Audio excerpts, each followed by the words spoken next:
Broadcasting live from the Albay PIO News Center, providing you the most exclusive news update from all over the province. This is News at 12. News at 12.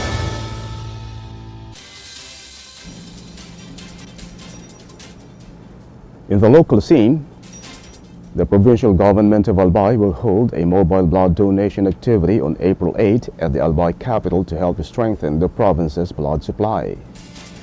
The activity will run from 8 a.m. to 1 p.m. at the second floor, Old Albay Session Hall of the capital.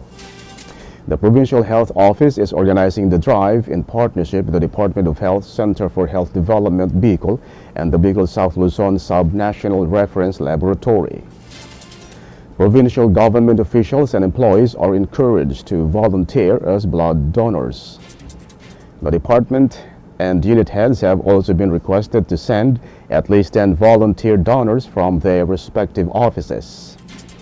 Interested employees must complete the pre-registration form on or before March 27 to allow proper donor screening and preparation. Health officials said the activity will help ensure adequate blood supply for medical emergencies and hospital services across Albay.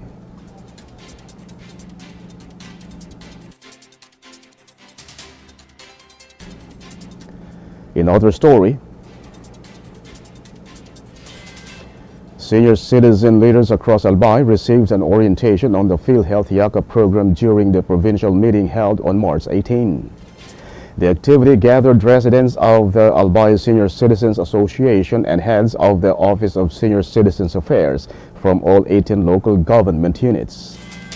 The meeting was spearheaded by the Provincial Social Welfare and Development Office and provided updates on the benefits and implementation of the PhilHealth Yaka program for senior citizens.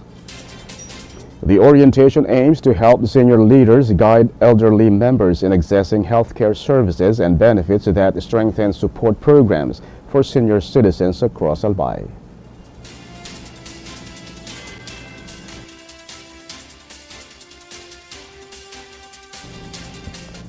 In other news, members of the Albay Capital Employees Multipurpose Cooperative will receive their dividends during the cooperative's 18th General Assembly on March 25. Officers said the dividend payout will follow an organized process to follow smooth transactions for members, and dividends below 10,000 or 10,000 pesos will be released in cash. 10,000 and above will be issued through checks. Members are required to personally claim their dividends, as authorized representatives will not be allowed. The cooperative also advised members to raise concerns only after the distribution process to avoid delays during the payout, on which activity will take place at the Albay Astrodome in Legazpi City.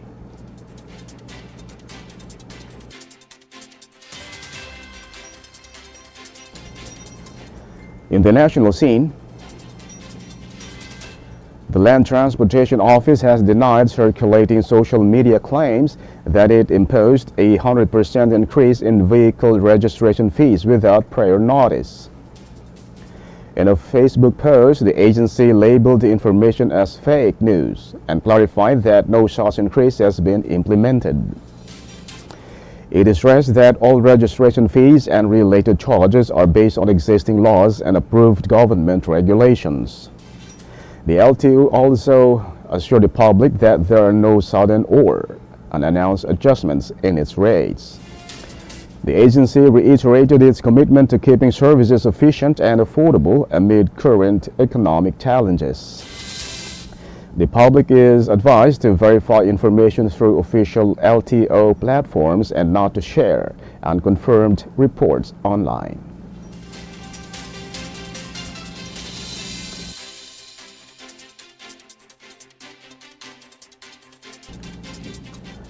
In other story, President Ferdinand Marcos Jr. is urging Filipinos to unite as fuel prices continue to rise amid tensions in the Middle East. In his latest vlog, the president called on the public to embrace the spirit of Bayanihan and described it as a core Filipino value centered on unity, cooperation, and helping others without expecting anything in return. The government is implementing measures to help ease the burden on affected households.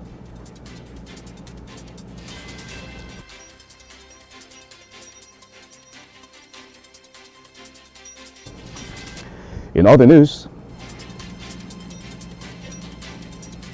the National Food Authority said it will begin purchasing palay by the end of March to rebuild the country's buffer stock.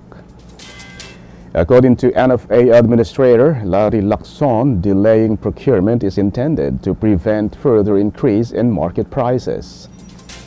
The agency is currently buying fresh palay at 17 pesos per kilo and dry palay at 21 pesos per kilo to avoid competing with private traders. Lacson explained that buying too early during the harvest season could put additional pressure on prices. He added that the NFA will wait for market conditions to stabilize before ramping up its purchases.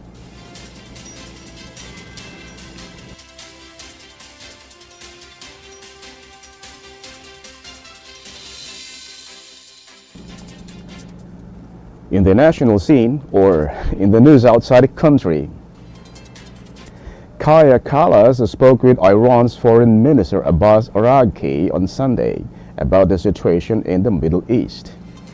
She also talked with officials from Turkey, Qatar, South Korea on attacks on energy facilities and the need to reopen the Strait of Hormuz.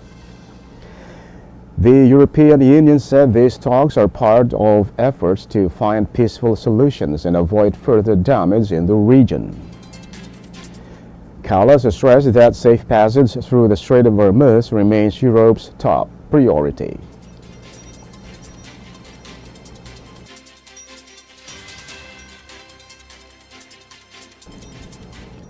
In other news,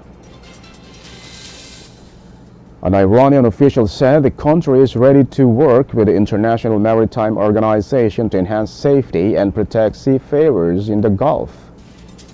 Iran's representative Ali Musavi said the Strait of Hormuz remains open to most vessels, except those linked to what he described as Iran's enemies. He added that safe passage is still possible through coordination with Iranian authorities on security measures. Musavi emphasized that diplomacy remains a priority while blaming recent tensions on attacks by the United States and Israel.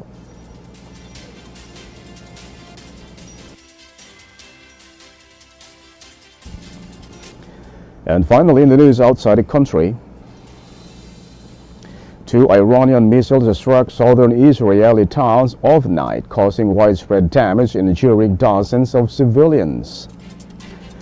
The desert town of Arad was hit hardest, with 31 people hospitalized, including 18 children and at least 9 in serious condition. Entire flames were seen engulfing the top floors shortly after the strikes. Israeli Prime Minister Benjamin Netanyahu called it a miracle that no one was killed, urging residents to always seek shelter during alerts. The strikes targeted areas near Israel's nuclear reactor and military bases, including Nevatim Air Base. Israel said Iran aimed at civilian areas, while Iran's Revolutionary Guards claimed they targeted military and security sites in retaliation for Israeli strikes. There's the news at 12 March 24, 2026. We'll be back tomorrow for more news updates. Thanks to our news writers, Patricia May Castillo and LJ Lurejo. And on the technical side, Chad Bobis. And our Provincial Information Office OIC, Marty Gonzalez. And under the supervision of our Governor, Noel E. Rizal, I am Greg Hallare. Thank you for subscribing. Albay in my heart.